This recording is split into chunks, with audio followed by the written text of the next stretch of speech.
दोस्तों, मैं आपको सुनाने जा रहा हूं अपनी मंडली के सदस्य जमशेद कमर सिद्दीकी की लिखी कहानी Lucknow versus Kanpur. Jamshed content project के एसोसिएट क्रिएटिव हेड हैं। इनका बचपन पुराने लखनऊ की गलियों में गुजरा और जवानी अभी दिल्ली में गुजर रही है। पत्रकारिता से मास्टर्स हैं और शायरी भी करते हैं। आइए सुनते हैं उनकी लिखी कहानी। आमा क्या लिशी लिशी चला रहे हो आए?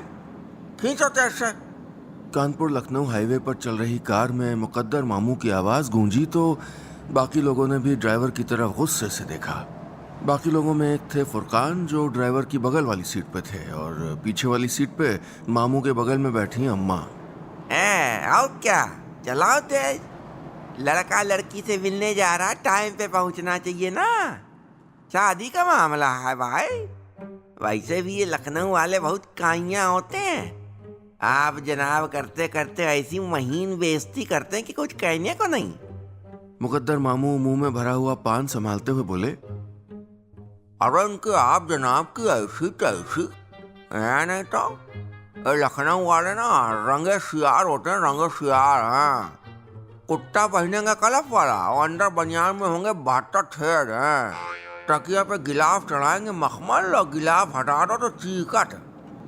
वह सब जानते हैं इनको, बड़े नवाब के पोते।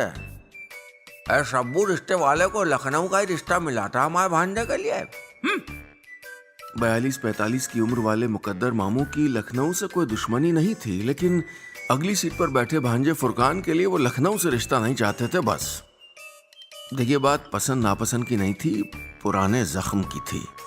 किसी जमाने में जिस मोहतरमा ने उनको धोखा देकर किसी और का घर आबाद किया, वो लखनऊ की थी।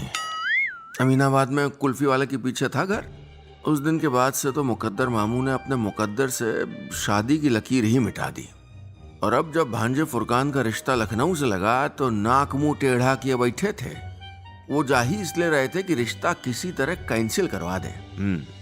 हम तो भैया सबसे पहले लाइटरीन जाएंगे, अम्मा ने कहा तो ड्राइवर ने झटके से ब्रेक लगा दिया। हाय, सबने हैरानी से अम्मा की तरफ देखा। वो शर्माते हुए बोली, अरे मेरा मतलब बाथरूम से ही पता चलता है ना कि घर वाले कितने सफाई पसंद हैं। फुरकान के मरहूम अब्बा कहा करते थे कि आदमी को उसके जूतों से और घर वालों को बाथरूम से परखा जाता है। ये सब बातें आगे बैठे फुरकान के जहन में हथौड़े की तरह बज रही थीं। फुरकान था तो लोहे का कारोबारी, लेकिन मुकद्दर मामू और अम्मा की नेगेटिव बातों से उसका दिल पिलपिला हुआ जा रहा था। काश वो घर वालों को बता पाता कि फरीदा नाम की जिस लड़की को देखने वो लोग जा रहे हैं, उसे फुरकान ने कई सालों पहले खुद ही पसंद कर लिया था, और उसी के कहने पर ये रिश्ता शिब्बू रिश्ते वाले ने उनके घर भिजवाया था। फरीदा प्रिंसिपल अनवार साहब की बेटी थी, खूबसूरत और हंसमुख। हालांकि सुपारी खाने की शौकीन थी, इसलिए आवाज भारी हो गई थी। लेकिन शाम को दरवाजे पर खड़े होकर सामने वाले पार्क में खेल रहे अपने भांजे अरशद को आवाज लगाती तो आवाज इतनी सुरीली कर लेती कि जैसे गले में बांसुरी फंसी हो। आहें भरती हुई महीन आवाज में कहती, अरशद चलिए अंदर आइए। इतनी देर तक नहीं खेलते, समझाया था ना आपको। बस इसी आवाज पे फिदा हो गए थे फुरकान उन दिनों। तब वो कारोबार के सिलसिले में लखनऊ आ जाया करते थे। आहिस्ता आहिस्ता इश्क दो तरफा हो गया। बहरहाल गाड़ी लखनऊ के मोती झील मोहल्ले में पहुंच गई। अम्मा ने सर ढक लिया था और मामू ने पान थूक दिया था। जैसे जैसे प्रिंसिपल अनवार साहब की गली करीब आ रही थी, फुरकान की धड़कनें बढ़ती जा रही थीं। वो सफेद 2 मंजिला मकान था जिसे देखकर लगता था कि हाल ही में पुताई हुई हो। पड़ोसी खिड़कियों से कई लखनऊआ आंखें मेहमानों को जांच रही थीं। अरे आइए आइए आइए। फरीदा की बड़ी बहन के शौहर बहनोई दस्तगीर साहब ने कार के रुकते रुकते ही खिड़की से दोनों हाथ अंदर करते हुए कहा, अस्सलाम वालेकुम। अरे चलती गाड़ी में घुस जाएंगे क्या? मामू तो नक के बोले। दस्तगीर झेप गए। वालेकुम अस्सलाम अंकल। फुरकान ने मामला संभाला। दस्तगीर बोले, आने में दिक्कत तो नहीं हुई? अरे दिक्कत ही दिक्कत, मामू बोले। लखनऊ की सड़कें हैं कि चांद की सतह है, इतने गड्ढे, अमा कमर का कचूमर हो गया। खैर थोड़ी देर बाद सब लोग एक ऊंची छत वाले कमरे में बैठे थे। सोफे पर अम्मा और फुरकान, उनके बगल में मामू। मामू के बगल में दस्तगीर साहब की बीवी फरीदा की बड़ी बहन जुलेखा भी थी। उनकी गोद में एक बच्चा और बगल में शौहर दस्तगीर थे। सामने वाली कुर्सी प्रिंसिपल अनवार साहब के लिए खाली थी। जुबली कॉलेज के प्रिंसिपल अनवार साहब खाटी लखनऊआ थे। दौलत से औसत, लेकिन नजाकत कूट कूट के भरी थी। फरीदा का एक रिश्ता तो उन्होंने सिर्फ इसलिए ठुकरा दिया था क्योंकि लड़के ने खाना खाते वक्त बिरयानी वाले चम्मच से मीठा जर्दा निकाल दिया था। वो अपनी बेटी फरीदा, जिसकी शादी की आज बात हो रही थी, और साली बिल्किस के साथ उस घर में रहते थे। अस्सलाम वालेकुम। आइए आइए। वालेकुम सलाम। प्रिंसिपल साहब की आवाज़ सुनकर सब खड़े हो गए, लेकिन मामू ने पैर पर पैर रखकर पीछे टेक लगा ली। खैर मकदम है आप लोगों का, प्रिंसिपल साहब ने लखनवी शेरवानी ठीक करते हुए कहा। मामू कमरे में सजी सैकड़ों किताबें देखकर इंफीरियरिटी कॉम्प्लेक्स से घुले जा रहे थे। थोड़ी घर खानदान की बातचीत के बाद अनवार साहब बोले, भाई ये तो निज़ाम है, लोग मिलते हैं, बात करते हैं, वरना रिश्ते तो परवरदिगार बनाता है। ए फुरकान। तभी अम्मा ने फुरकान की तरफ झुकते हुए कहा, क्या हुआ अम्मा? हम बाथरूम जाएं? अम्मा ने पूछा। अरे सब्र कर लो अम्मा। फुरकान बोला, क्या मसला है, कोई दिक्कत? खुसुर फुसुर देखकर प्रिंसिपल साहब ने पूछा। नहीं नहीं कुछ नहीं है। मामू सोफे पर बैठे अलग ही टशन में बिला वजह ऐंठे जा रहे थे। मेज पर रखा एक बिस्कुट उठाया जो आधा काला और आधा सफेद था। पैर पे पैर रखे बिस्कुट देखकर गहरी सोच में थे कि पहले काले की तरफ से खाएं कि सफेद। तो आप मामू हैं? जी जी हाँ मामू हैं, हम मामू हैं। मामू हड़बड़ा गए। क्या हुआ? नहीं नहीं कुछ नहीं। अनवार साहब मुस्कुराए। आप बिस्कुट में क्यों उलझे हैं? ये गलावटी कबाब उठाइए, हमारी साली बिल्किस ने बनाया है। ये कानपुर में नहीं मिलेंगे। कानपुर में नहीं मिलेंगे। मामू के दिल में ठप करके लगी ये बात। कानपुर को लखनऊ से कमतर दिखाया जाना बर्दाश्त नहीं था उनको। कुछ देर वो सोचते रहे कि बदला कैसे लें। फिर बोले, अच्छा दस्तगीर साहब, आपका वो लखनऊ वाला इंटरनेशनल स्टेडियम शुरू हुआ या अभी भी कानपुर ही आना पड़ता है मैच देखने? कमरे में खामोशी छा गई, लेकिन मामू की बत्तीसी 1000 वोल्ट वाली हैलोजन की तरह चमक रही थी। शादी ब्याह के वक्त होने वाली तमाम अहम बातें कमरे में हो रही थीं और फुरकान की नज़र फरीदा को ढूंढ रही थी।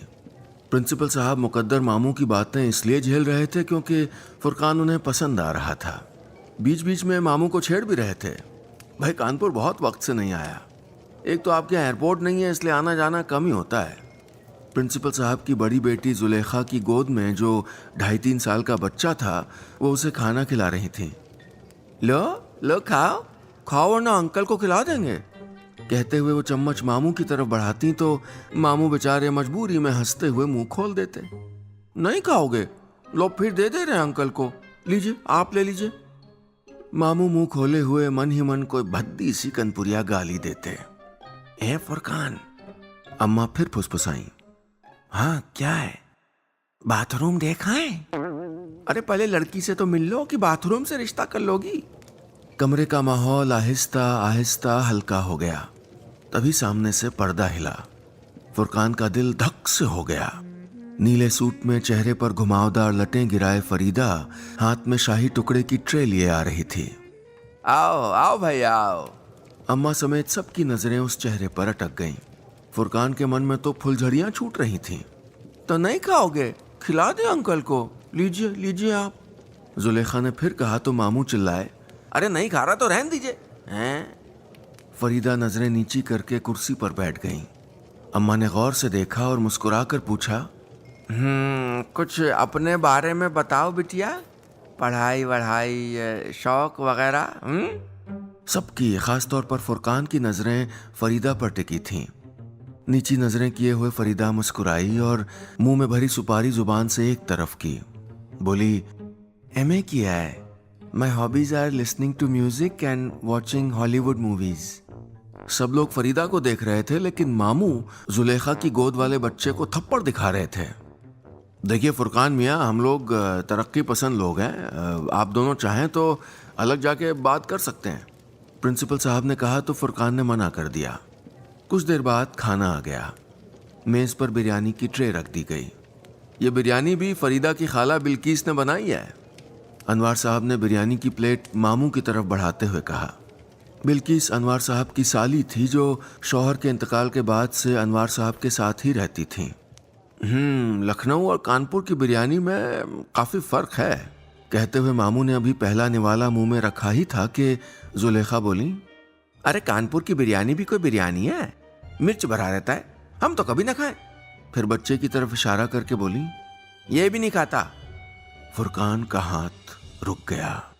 उसने अपने दाएं बाएं देखा तो मुकद्दर मामू की आंखों में गुस्सा था और हाथों की प्लेट कांप रही थी। वो समझ गया कि हालात हाथ से निकल गए हैं। कमरे में एक खामोशी पसरी थी और मामू का चेहरा गुस्से से लाल। कानपुर के खाने की बुराई सुनकर उनके अंदर का कनपुरिया जाग गया। बोले, जरा एक मिनट, वो बाथरूम जाना था। अम्मा चौंक गई। खैर, दस्तगीर उन्हें कमरे से होते हुए आंगन की तरफ बाथरूम ले गए। बारामदे से होते हुए जैसे ही मामू बढ़े, उन्हें रसोई में खड़ी एक मोहतरमा दिखाई दी। अस्सलाम वालेकुम। उस नाजुक आवाज़ वाले चेहरे पर मामू की नज़र अटक गई। उम्र 40 के आसपास, बड़ी बड़ी आंखें, बारीक भवें, गुंदे हुए बाल। वासलाम कहते हुए उन्होंने खुद को संभाला और फिर बाथरूम का दरवाज़ा अंदर से बंद कर दिया। बाथरूम चकाचक था।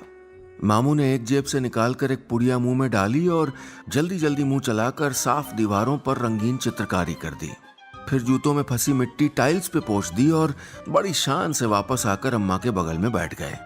अब वो श्योर थे कि ये रिश्ता तो होने से रहा, क्योंकि सफाई पसंद फुरकान की अम्मा बाथरूम चेक करेंगी तो ना ही कर देंगी। लखनऊ में सुना बिजली बहुत जाती है। मामू जानबूझ के प्रिंसिपल साहब को उकसाने लगे। दस्तगीर बोले, नहीं तो। हाँ, कानपुर के बारे में सुना था कि कटौती चल रही है। फुरकान ने आंख दिखाई लेकिन वो नहीं माने। कानपुर आइए तो सफेदा आम खिलाएं, लखनऊ दशहरी भूल जाएंगे। ठीक है आएंगे, लेकिन प्रदूषण कुछ कम तो हो जाए। कानपुर टॉप पोल्यूटेड शहर में है।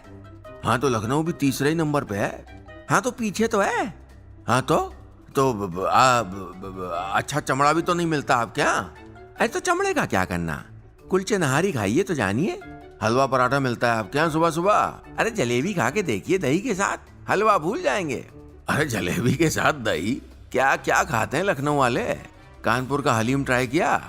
अरे हलीम हमें पसंद ही नहीं है, हम लोग खिचड़ा खाते हैं या कबाब पराठे। अरे अब लखनऊ के कबाब वबाब में वो बात कहाँ। हम आ जाइए, हम आप खुद जाइए। हैं? आप खुद हैं? ये क्या हो रहा है? तभी एक तेज आवाज से बहस टूटी। मामू ने चौंक कर देखा तो वही रसोई वाली मोहतरमा थी। यही बिल्किस बाजी हैं, हमारी खाला, जुलेखा ने बताया। बिल्किस गुस्से में बोली, आप लोग बच्चों की तरह लड़ रहे हैं, कमाल है। कहते कहते उनकी नजरें मामू से टकराईं तो देखा मामू उन्हें हसरत से ताक रहे थे। मामू एक टक देख रहे थे बिल्किस को। कितनी खूबसूरत थी वो नजर, वो हाथ में बंधी उल्टी घड़ी और कमर से लिपटा दुपट्टा। बहरहाल दस्तगीर और मामू की बातचीत से माहौल में कड़वाहट आ गई थी। पर्दे की आड़ में खड़ी फरीदा ने टेंशन में 2 पैकेट सुपारी चबा ली। फुरकान का भी चेहरा उतर गया। लेकिन खाने के बाद फुरकान ने देखा कि आंगन के पास वाली नाली पर बैठे मामू हाथ धो रहे हैं और बिल्किस मग्गे से पानी डाल रही हैं, और दोनों एक दूसरे को यूं देख रहे हैं जैसे Lucknow mail Kanpur railway station पे खड़ी शर्मा रही हो। दुनिया की किस किताब में ऐसा लिखा है कि पहली नजर का इश्क सिर्फ लड़के और लड़की का हो सकता है? अरे भाई, लड़के के मामू और लड़की की खाला का भी तो हो सकता है। वही तो हो गया था। फुरकान तो भांप भी गया था और उसे यह भी समझ में आ गया था कि अब ये मामू खाला की नजदीकियां ही उसका और फरीदा का रिश्ता बचा सकती हैं। अब अंकल, वो फुरकान ने प्रिंसिपल साहब से कहा, आप कह रहे थे कि हम दोनों अब अलग जाकर बातचीत। वो खामोश रहे। आई मीन बिल्कुल अकेले नहीं, मेरे साथ मामू और फरीदा के साथ बिल्किस खाला आ जाएं तो। थोड़ी देर बाद मकान की छत पर 4 लोग खड़े थे। फुरकान ने आगे चाल चली, मामू आप और बिल्किस खाला जरा उधर हो जाइए तो हम कुछ बात कर लें। हाँ हाँ क्यों नहीं, आइए आइए बिल्किस साहिबा। कहते हुए मामू बड़ी अदा से खाला के साथ दूसरी तरफ बढ़ गए और गुलाब के गमले वाली दीवार पर टेक लगाकर खाला को देखने लगे। क्या लगता है, चक्कर चल जाएगा कि नहीं? फुरकान ने फरीदा से पूछा तो वो बोली, लग तो रहा है, लेकिन ये लोग बात क्या कर रहे हैं? पता नहीं, फुरकान बोला। हो सकता है मामू कुछ सुना रहे हो खाला को। लखनऊ वाली लड़कियां शायरी से जल्दी इंप्रेस हो जाती है ना। तुमने तो नहीं सुनाई आज तक शायरी? फरीदा बोली तो फुरकान ने कहा, अरे हम तो ऐसी शायरी सुनाएंगे कि तुम ठीक से खड़े रहो, शराफत से। छत के दूसरे कोने पर मामू और बिल्किस खाला असल में बहुत फिजूल बातें कर रहे थे, लेकिन उनके चेहरे के तासुरात बता रहे थे कि भले ही उनकी जबान पर लफ्ज कुछ भी थे, लेकिन दिल में एहसास कुछ और। पसंद तो हमें भी था राहुल रॉय, लेकिन लड़कों पे बड़े बाल हमको बिल्कुल नहीं पसंद। खाला ने किसी बात में बात जोड़ते हुए कहा तो मामू बोले, वैसे और क्या क्या करती हैं आप फिल्म देखने के अलावा? इन पौधों की देखभाल आप ही करती हैं? जी, हम ही तो मौलवीगंज से खाद वगैरह लाते हैं, खाला ने कहा तो मामू शर्माते हुए बोले, अजीब इत्तेफाक है कि हमें बागवानी का शौक भी है और क्या? खाला ने पूछा तो वो जमीन पे पड़ी पत्ती को जूते से खेलते हुए शर्मा के बोले, और हमारे बाल भी बड़े नहीं हैं। नए रिश्तों का नया रंग छत पर अंगड़ाई ले रहा था।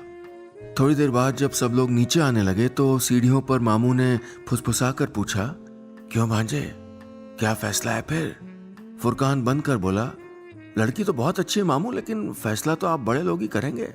अब जिस घर में हमारे शहर की इज्जत ना हो वहाँ, है ना? वैसे शिब्बू रिश्ते वाला कह रहा था कि और रिश्ते दिखा देगा वो। चलिए चले, कहते हुए फुरकान आगे बढ़ गया। कुछ देर बाद सब लोग तो वापस कमरे में आ गए थे, लेकिन मामू के चेहरे का रंग बदला बदला लग रहा था। कमरे में पहले जैसी चहल पहल होने लगी थी। प्रिंसिपल साहब को फुरकान पहले ही अच्छा लगा था और मामू भी अब एक खास वजह से ठंडे पड़ गए थे। तभी अम्मी फुसफुसाई तो मामू ने कान लगा दिए। बोली, बाकी लोग तो अच्छे लगे हमें। वो खड़ी हुई और जुलेखा से इशारा करते हुए बोली, सुनिए जरा वो बाथरूम। हम जाएंगे पहले। अचानक मामू खड़े होकर बड़ी तेज आवाज में बोले, अरे हम हो आए फिर? अम्मा बोली, नहीं आपा, हम जाएंगे, हमको अर्जेंट जाना है। कहते हुए मामू तेज कदमों से अंदर बारामदे की तरफ होते हुए चले गए। बाथरूम में उन्होंने क्या किया नहीं पता, लेकिन बाहर पानी की छपाक छपाक की तेज आवाजें आती रहीं। जब बाहर निकले तो पसीने से तरबतर थे और बाथरूम पहले से ज्यादा चमक रहा था। अम्मा उठी और किसी जासूस की तरह अंदर वाले कमरों पर निगाह डालते हुए बाथरूम जाने लगी। इधर कमरे में सब लोग फिर से एक दूसरे के सामने बैठे थे। तो कानपुर में कैब चलती क्या? दस्तगीर साहब ने फिर निशाना साधा। लखनऊ में तो खूब चलने लगी है। अब फुरकान की नजर मुकद्दर मामू पर एक टक रुक गई। पर्दे से झांकती हुई फरीदा ने भी टेंशन में सुपारी का नया पैकेट फाड़ लिया। मामू ने हिलते हुए पर्दे से एक नजर अंदर वाले कमरे में देखा जहां बिल्किस की झलक दिखी। मुस्कुराए और बोले, चलती है, लेकिन भाई लखनऊ लखनऊ है, कानपुर कानपुर है। अब आपका शहर तो माशाल्लाह राजधानी है, अब थोड़ा फर्क तो है ही। दस्तगीर हैरान हो गए। फुरकान के चेहरे पर मुस्कुराहट की लकीरें खिंचाईं। फरीदा ने भी मारे खुशी के कुल्ला कर दिया। मामू सोफे पर पीछे खिसके और पैर पर पैर रखकर बेहद फलसफी अंदाज में बोले, भाई देखिए प्रिंसिपल साहब, तहजीब और जायका जो है ना, हर शहर का अपना होता है। इसमें अच्छा बुरा थोड़े होता है। जिसको जो पसंद आ जाए वही अच्छी है कि नहीं? हमको तो आज लखनऊ की बिरयानी इतनी अच्छी लगी कि दिल कर रहा है पैक करवा के ले जाएं। प्रिंसिपल साहब को मामू की दानिशमंदी पर पहली बार खुशी हुई। थोड़ी देर में अम्मा बाथरूम से होती हुई कमरे में आई तो उनके चेहरे पे ऐसी खुशी थी कि चेहरे से छलकी जा रही थी। इशारों इशारों में उन्होंने मामू और फुरकान को हाँ का इशारा भी कर दिया था। अरे भाई फरीदा को बुलाइए, जरा चलते वक्त मुलाकात तो कर लें। अम्मा ने कहा तो फरीदा फिर से सर ढके सबके बीच आकर बैठ गईं। फरीदा से उनकी राय पूछी गई तो वो मुस्कुरा दी। प्रिंसिपल साहब ने फुरकान की तरफ देखा तो उसने हाँ में सर हिला दिया। अम्मा ने फरीदा के हाथ में कुछ नोट रखे और कहा, खुश रहो। रिश्ता तो फुरकान और फरीदा का तय हुआ था, लेकिन खुशी मामू और बिल्किस के चेहरे पर भी दिख रही थी। बस इतनी सी थी ये कहानी।